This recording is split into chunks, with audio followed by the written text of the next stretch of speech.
दोस्तों नमस्कार। मैं मोना डार्लिंग शॉर्ट फिल्म की तरफ से आपका वेलकम करता हूं, स्वागत करता हूं। दोस्तों, मैं मोना डार्लिंग शॉर्ट फिल्म में अपने जीवन के बारे में, हम जब हीरो बनने आए थे, जो संघर्ष किया, जो तकलीफ़ उठाई, उसके बारे में मैं आपको बताता हूं। कल तक मैं बताया था कि मैं चर्च गेट में समुद्र के किनारे निर्णय लिया, डिसीजन लिया कि मैं असफल होकर कानपुर नहीं जाऊंगा और मैं सफलता पाऊंगा और सफलता पाने के लिए संघर्ष करूंगा। तो दोस्तों, मैं समुद्र किनारे से आकर के चर्च गेट आया और मैंने चर्च गेट से लेकर विरार तक 3 महीने का पास बनवाया और फिर बीटी आया। पहले बीटी ही नाम होता था, अभी नाम चेंज हो गया है। बीटी से लेकर टिटवाला तक का हमने 3 महीने का रेलवे का पास बनवाया और यहाँ से मेरा स्ट्रगल शुरू हो गया। दोस्तों, मैं दिन में चर्च गेट से विरार जाता, उसी से वापस आ जाता, वैसे बीटी से टिटवाला जाता, वापस आ जाता। धीरे धीरे मुझे बम्बई के बारे में पता चलने लगा और मैं बीटी चर्च गेट से शांतापुर आता, फिर वहाँ से जुहू चौपाटी जाता। जुहू चौपाटी हमें बहुत पसंद थी और आज भी जुहू चौपाटी में पसंद है।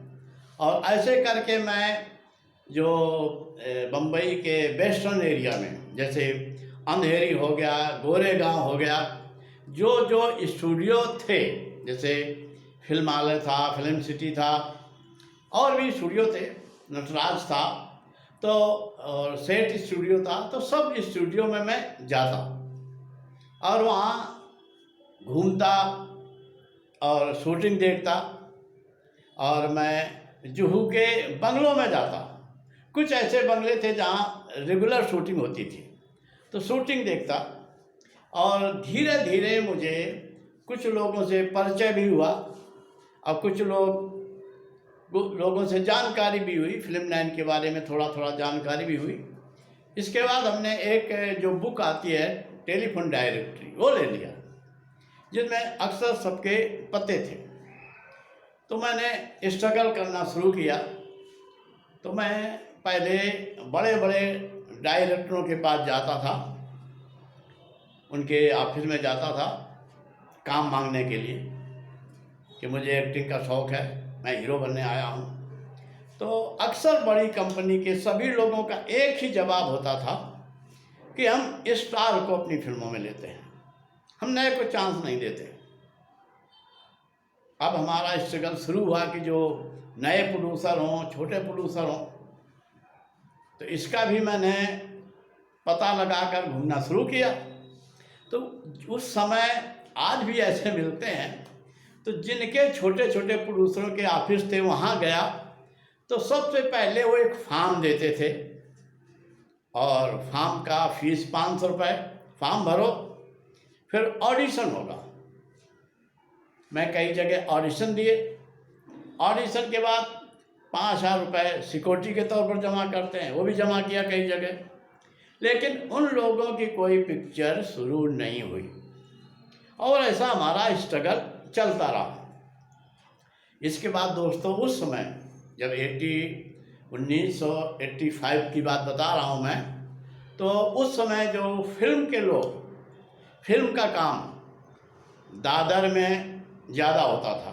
दादर में जो रूपतारा स्टूडियो है और रंजीत स्टूडियो है, तो वहाँ लोग ज़्यादा जमा होते थे। शाम को 6 बजे से लेकर के रात के 11 बजे तक रंजीत स्टूडियो में पूरे फिल्मी दुनिया के लोग, स्ट्रगलर वहाँ जमा होते थे।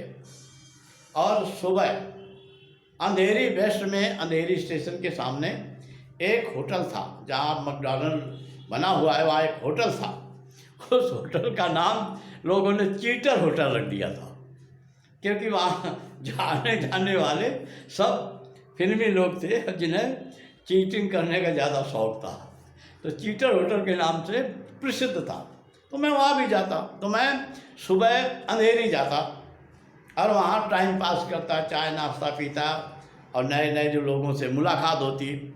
और शाम को मैं 6 बजे के बाद दादर जाता रंजीत स्टूडियो में, वहाँ लोगों से मिलता, मुलाकात होती, बात होती और 11 बजे तक वहाँ रहता था।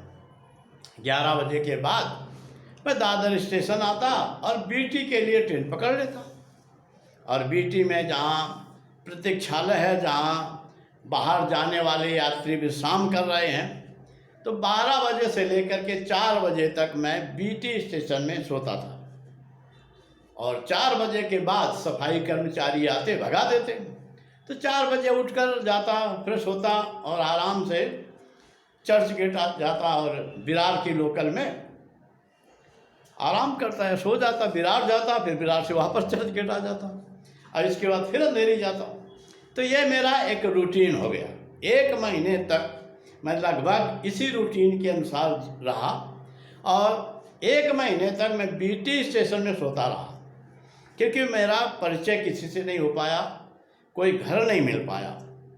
लेकिन जब अंधेरी में लोगों से मिला, दादर में मिला और स्टूडियो जाता था तो वहाँ भी कुछ लोग मिले, तो कुछ लोगों से परिचय हुआ और कुछ लोगों ने एक एजेंट से परिचय कराया।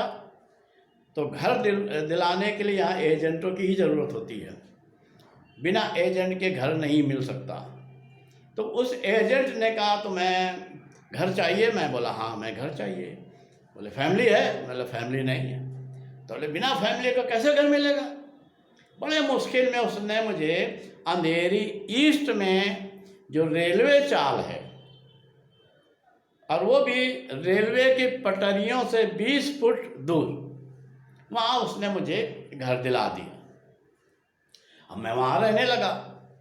लेकिन वहाँ रहने से सबसे बड़ी समस्या यह थी कि रात में 12 बजे पानी आता था और हर 5-10 मिनट में ट्रेन निकलती थी, उसकी आवाज़ से मेरे सिर में दर्द होने लगा। और सबसे बड़ी ख़राब बात यह थी कि चाल की जो लैट्रीन है कंबाइंड थी और रूम से दूर थी, एक कम से कम 100 फुट। अब ये सब बातें हमको जमती नहीं थी, क्योंकि मुझे लैट्रीन भी दूर जाना पसंद नहीं था और रात में 12 बजे उठकर पानी भरना भी पसंद नहीं था। और बम्बई में अगर पानी आपके घर में नहीं है, आपने पानी की व्यवस्था नहीं की है, तो पड़ोसी आपको पानी नहीं देगा, खाना खिला देगा लेकिन पानी नहीं। कि पानी का बम्बई में क्या समस्या है, क्या प्रॉब्लम है, जो बम्बई में रहते हैं उन्हें पता है, बाहर के लोगों को नहीं पता है। खैर, अब जैसे हमारा परिचय हो गया था काफ़ी लोगों से, तो वहीं परिचय हुआ जो एक चैम्बूर रेलवे स्टेशन में स्टेशन मास्टर थे, अपने उत्तर प्रदेश के थे और वही फिल्मी आदमी थे, गीत लिखते थे, नौकरी भी करते थे, गीत लिखते थे। उन्हें टिटवाला में घर मिला हुआ था। तो उन्होंने कहा इनाम सिंह यहाँ तुम्हें तकलीफ़ है तो टिटवाला आ जाओ, मैं एक रूम तुम्हें दे देता हूँ। मैं टिटवाला चला गया और टिटवाला से अपना स्ट्रगल जारी रखा। और जो हमारे परिचित के थे, जो रेलवे स्टेशन में स्टेशन मास्टर थे चैम्बूर में, वो भी फिल्मी होने के खातिर उनसे भी काफ़ी फिल्मी लोग परिचित थे। और अक्सर चैम्बूर स्टेशन में जब उनकी ड्यूटी होती थी तो कई फिल्मी लोग उनसे मिलने आते थे। उनमें गीतकार भी आते थे उनके पास मिलने के लिए, डायरेक्टर भी आते थे, प्रोडक्शन वाले भी आते थे, एक्टिंग करने वाले भी आते थे। तो मैं भी अक्सर वहाँ जाता था। जब उनकी रात की ड्यूटी होती थी तो मैं पूरी रात वहीं रहता था। तो एक दिन ये बात हुई, सब लोगों ने कहा भाई इनाम सिंह तुम बड़ा स्ट्रगल कर रहे हो, तो क्यों ना तुम पिक्चर बनाओ, अपने आप को ब्रेक दो, पैसा अगर है आपके पास। तो मैं बोला हाँ पैसा तो मेरे पास है और मैं खुद सोच रहा हूँ कि मैं पिक्चर बनाऊँ, क्योंकि कोई ब्रेक नहीं मिल रहा। और मैंने अपने कानपुर में एक बहुत अच्छी कहानी भी लिखी थी और वो कहानी हमारे पास है। सब लोगों ने एकदम जोश में आके बोले कहानी है तो बनाओ, पिक्चर बनाओ तुम। और सब ने बढ़ावा दिया कि जो पिक्चर बनाओ और तुम खुद अपने आप को ब्रेक दो। अब तैयारी हो गई कि मैं पिक्चर शुरू करूँगा। पिक्चर का टाइटल भी मैंने सोच रखा था, मजबूरी। अब जब बातचीत हुई कि मैं पिक्चर बनाऊँगा, तो उसमें जो आते थे, एक डायरेक्टर साहब थे, उनको फाइनल हुआ कि उन्हें डायरेक्टर लिया जाएगा। एक गीतकार आते थे, प्रोडक्शन वाले, सब उन्हीं को फाइनल किया गया।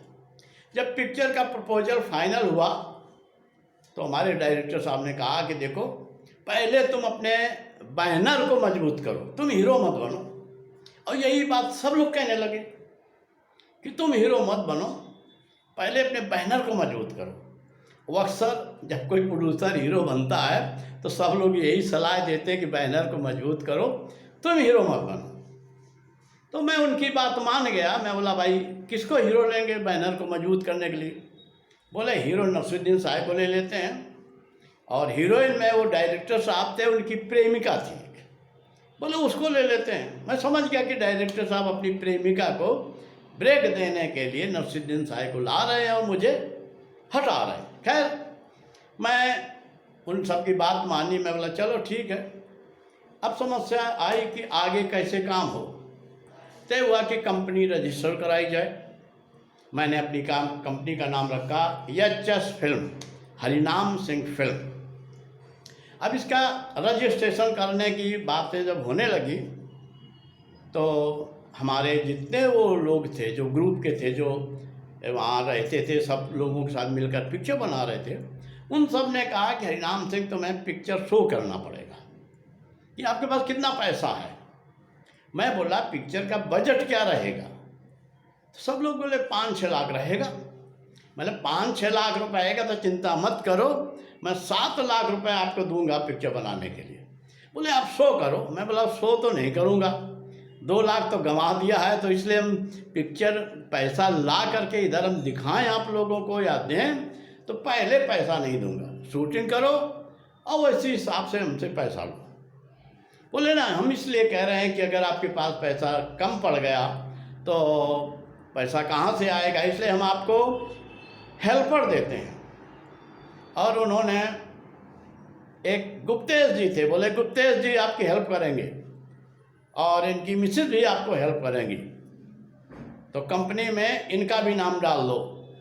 और मैं ज़्यादा नहीं समझा, तो फिर जो है मैं वेस्टर्न इंडिया से एक फॉर्म लाया, प्रोड्यूसर एसोसिएशन वेस्टर्न इंडिया है, उस समय फोर्ड में थी, फोर्ड में ऑफिस था, वहाँ से फॉर्म लाया, फॉर्म भरा, एच.एस. फिल्म तो भरा।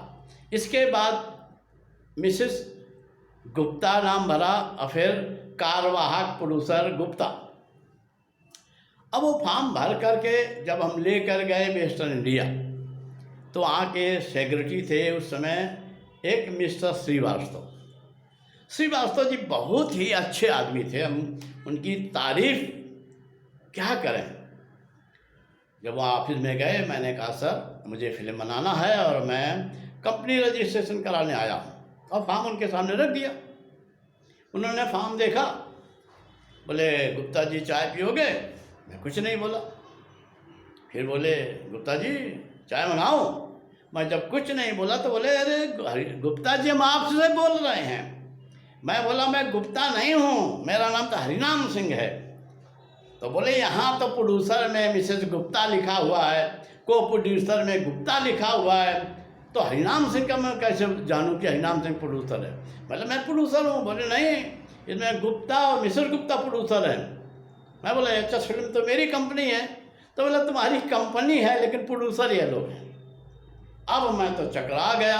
श्रीवास्तव ने समझाया, श्रीवास्तव जी ने, कि ये लोग आपके साथ धोखा कर रहे हैं, आप इस फॉर्म को फाड़ कर फेंक दो और दूसरा फॉर्म भरो। फिर मैं दूसरा फॉर्म लिया, एच.एस. फिल्म का कंपनी का नाम दिया और प्रोड्यूसर में अपना नाम दिया हरिनाम सिंह।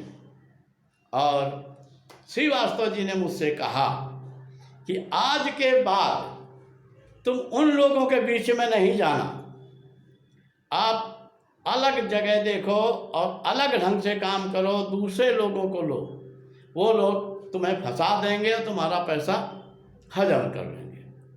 और उस दिन के बाद से मैं टिटवाला नहीं गया। और रहने का दूसरी जगह हमने ढूंढा उल्लासनगर। अब दोस्तों अगले भाग में बताऊंगा उल्लासनगर में से हमारा जो फिल्मी लाइफ शुरू हुआ या काम शुरू हुआ तो उल्लासनगर से शुरू हुआ, मैं उसको आगे बताऊंगा। तब तक आप हमारे इस चैनल को देखें, हमारे लाइफ की जो स्टोरी देखें और चैनल को सब्सक्राइब करें और इससे सबक लें। नए प्रोड्यूसर, डायरेक्टर या नया एक्टिंग करने वाले लड़के लड़कियों के लिए इसमें बहुत सबक है। नमस्कार।